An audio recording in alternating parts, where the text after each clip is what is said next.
Today, I'm here to talk about the rising cost of concert tickets and why it's a serious problem. So let me just give some background info on why I chose this as my problem statement.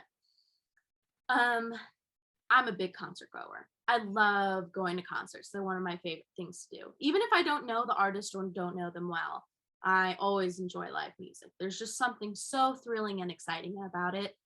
And honestly, nothing can replace it. So when the pandemic hit in 2020, I really felt the loss of live music and live entertainment. So now in 2021, when concerts are coming back, I was so excited to get tickets to see my favorite artists in concerts. That was until I realized how expensive these tickets are and how I can't afford it as a full-time student with a part-time job, right? And I know I can't be the only person in this situation. There are so many out there like me who can't afford to see their favorite artists in person and are just completely missing out on an opportunity to share in that experience. So here are a couple fast facts.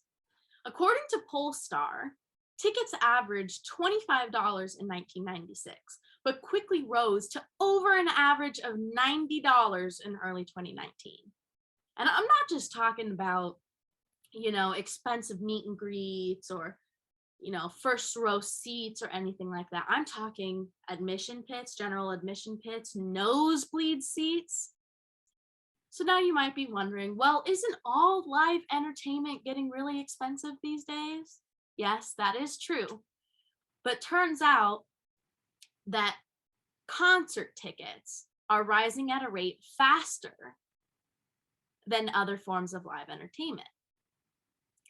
Actually, tickets have increased about 82% in the last couple decades, while the CPI, the Consumer Price Index, has only increased 17%. Okay, it's a bunch of numbers, but what does that really mean? This means that concert tickets are actually rising at a rate faster than inflation and faster than other forms of live entertainment.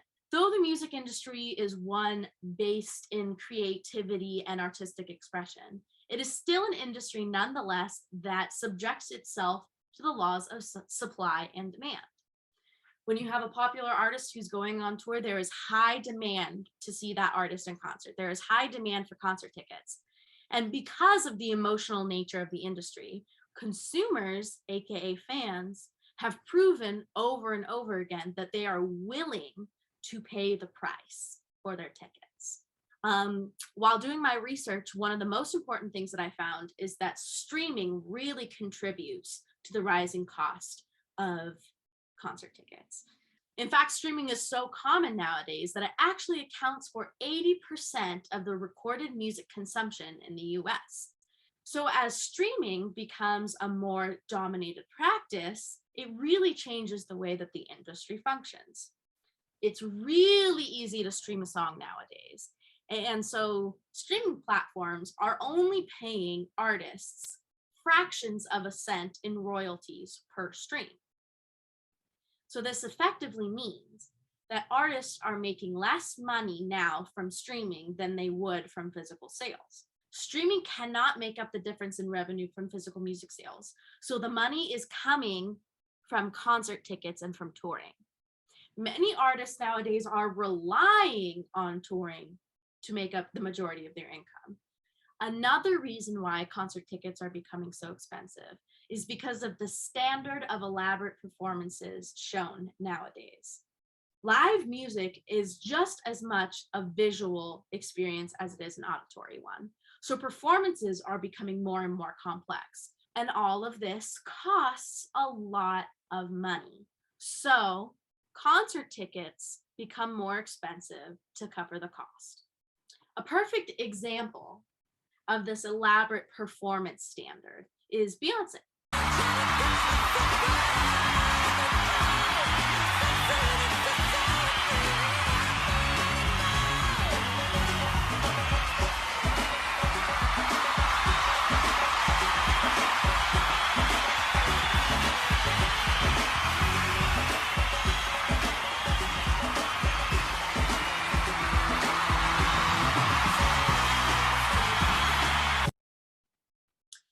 So as you could see from that video clip, Beyonce must have over 100 people up there on stage with her. She has backup singers, backup dancers, a full orchestra with. So not only does all this cost a lot of money for the performance itself, but it costs a lot of money in labor.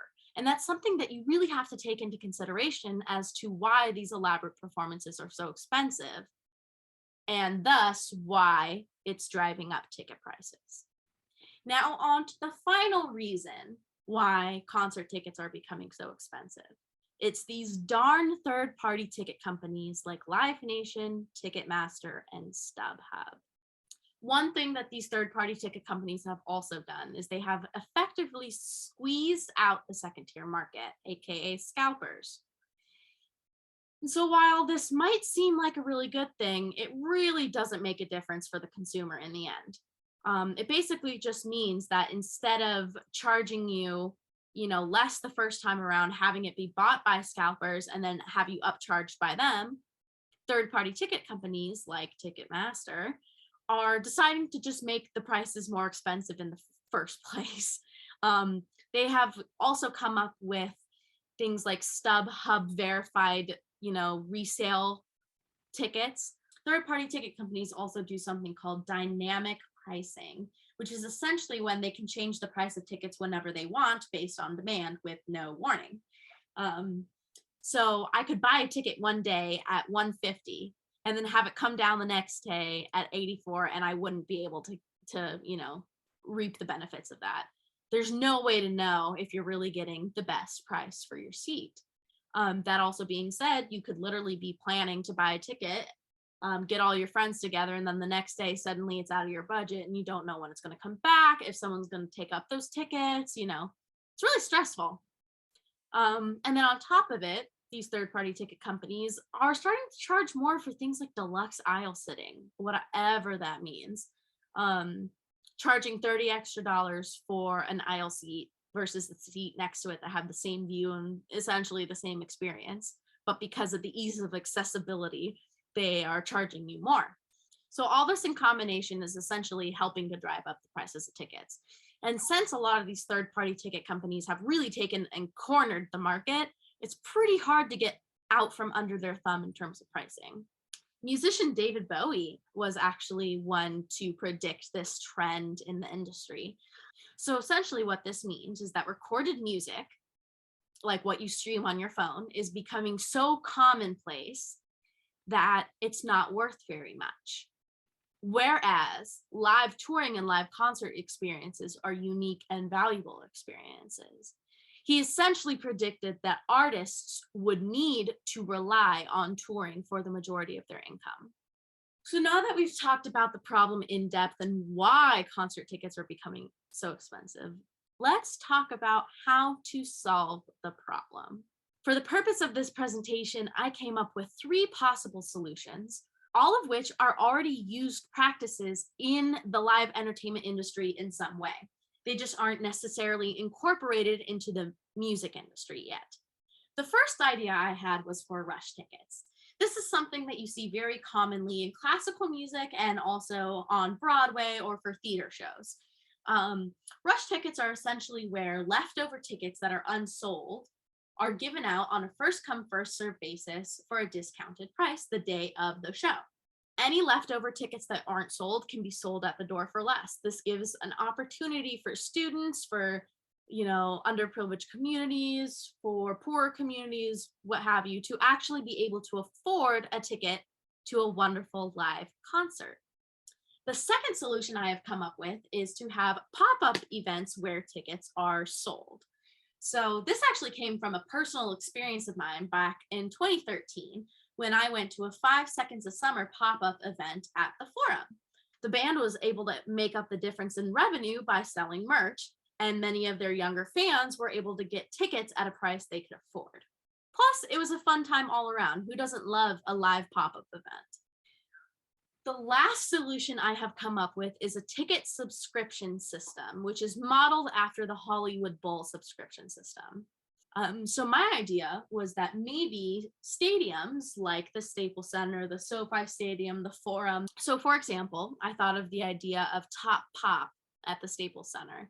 and you pay a flat fee, let's say $500, and you get to go to 6 concerts of your choosing. You're getting 6 concerts for the cost of five in a way that is affordable so that consistent concert goers can save a little bit of cash here and there.